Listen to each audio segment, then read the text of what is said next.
Welcome back into Talking Fitch-Rona. Joining me this afternoon is your Chief of EMS. Yeah, that's Patrick Anderson, Fitch-Rona EMS. We don't get to have Patrick on the show very often, so when he's here, we're going to give him a hard time. Patrick, how you doing? Good. I appreciate the challenge of today. Oh, we are going to challenge you wholeheartedly, but we are going to give an update of what's going on. You guys have been busy, and not on the ambulance call front, although I'm sure you are busy in that front too, but you've been busy because we got a lot of stuff happening for the future here. Yeah, this is why you don't see me a lot. I'm in my office. Sure, yeah. We know you're in your office. Yeah, coordinating. That's my shout out to all my medics who are the ones who you do see right out in the streets taking care of business while I just make sure they get. Those are the ones you do want to see. or not see, however that works. But right. Know that they're there. Absolutely. Well, you can see them in passing because that's the best way. That's what I like to see them. Give them high fives. Come to the open house, get a coloring book, and move on, and never see you again. That's fantastic. Right. You just got through. You got a new ambulance. We know that's coming online here, but we'll also be moving into a new station.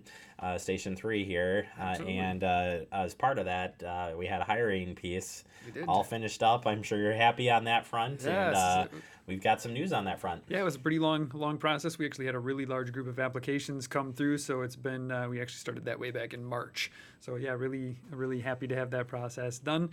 So what it actually takes is 7 new people to staff an ambulance on an entire station to get that coverage 24/7. So actually that big number was we started with 63 people put in for the job. Gosh. Yeah, so that's why you haven't seen me. I've been whittling that down through our hiring process. Works through a written test. We do practical scenarios, a couple different interviews, a physical agility test. I've seen that physical agility test. That's pretty awesome what you guys do. We need to make sure that you can lift and carry and bend, and we absolutely have our partners on the fire department to help us out, but they're not always there. So we make sure that they can do their job. So yeah, we have, as of a couple days ago here, put 7 new applicants out and have all accepted.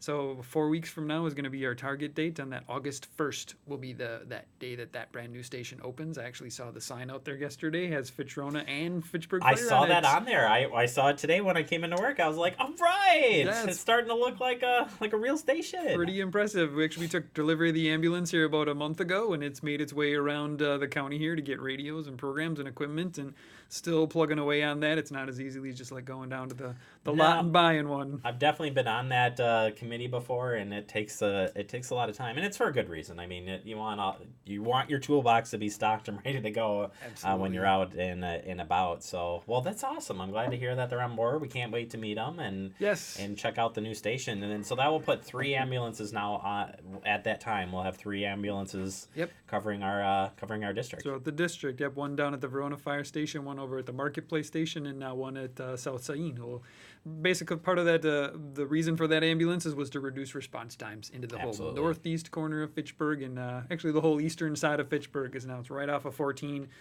So the population that lives on MM there is going to see an ambulance a couple minutes sooner than they have in the past. Yeah, that's going to be awesome. And the new digs, I got to check it out with the fire chief a couple months ago, and it's looking real good. So really nice. I think they're waiting for weather to cooperate a little bit better to pour some more concrete in there, and we're ready to go. You'll be happy to know that the front pad was poured.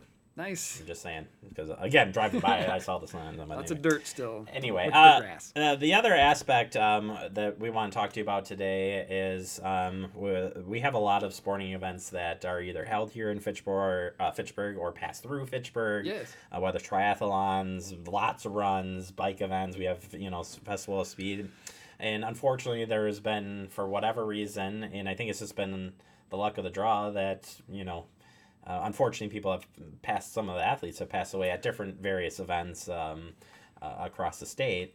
When it comes to these events and what you guys are planning for, I mean, how do you plan? The event organizers certainly have emergency plan in place and stuff, but from your standpoint and planning, what are some of the things that you guys do ahead of these sporting events? Sure. So one of those things, and as a race day events is one in particular, but this is the reason we have a fleet of 5 ambulances, 3 working on the streets, and we have an additional 2 for events like this. Many of the contractors contract for an event that is dedicated to that, the dedicated ambulance sitting there for the spectators and the citizens. Other events who don't necessarily contract, but we're very aware that couple thousand people are going to be showing up in our district, we actually put that ambulance, an additional ambulance, on scene to help those patients out.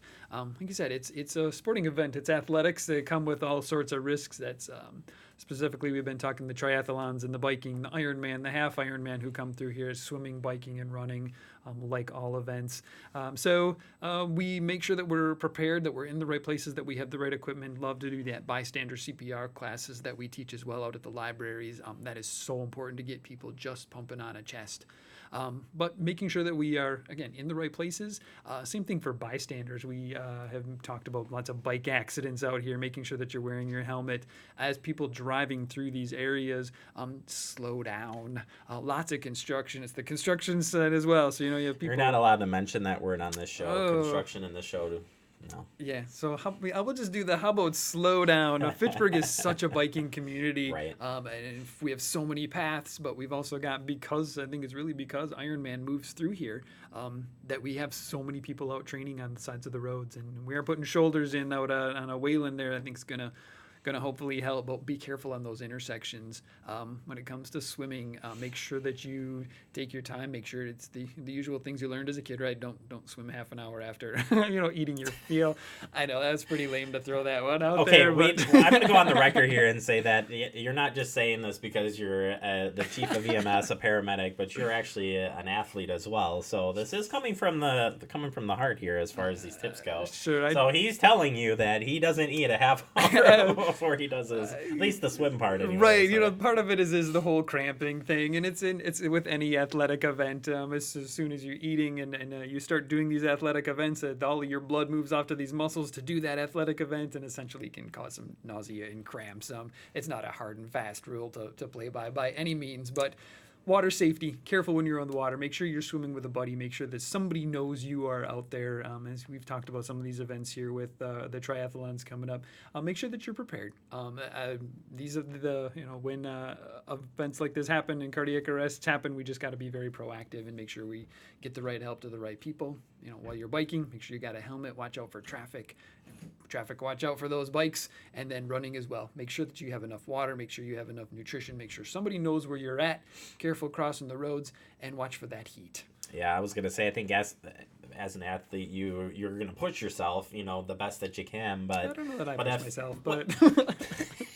Okay, everybody but apparently Chief here doesn't do that. But yeah, if you start to feel you just don't feel right, take a break, and if it seems it's just something doesn't feel right, it's better to just seek help right away. And even if you have to start with that bystander and say, hey, can you call 911 for me or whatever, but Absolutely. We know that competitive nature. We all have that little bit of competitive nature in there, but being able to recognize you got to dial it back a little bit. You know what? There's always, you want to be able to run that next race. Same thing with injuries. Something is wrong, stop, save yourself for the next race. Some little injury can turn into months and months, and some of them are years of recovery. Whereas if you just take that a little bit of time, get your help, stop, right? There's always one more after that. All right, that's your chief of EMS, Patrick. I thank you so much for the time. Let's not make it like 5 months from now when we see you back here. I mean, we love Jeff. Jeff is like the guy, but he does a great job. But we like to see you come out sometimes. All right, well, thanks very much for having me. He's like, whatever, I'm not coming back. All right, that is again your chief of EMS, Patrick Anderson, Fitch-Rona EMS. Can't wait to see you guys at that new station. It's gonna be nice. Thank you. All right, we're gonna take a quick break. You are watching Talking Fitchburg.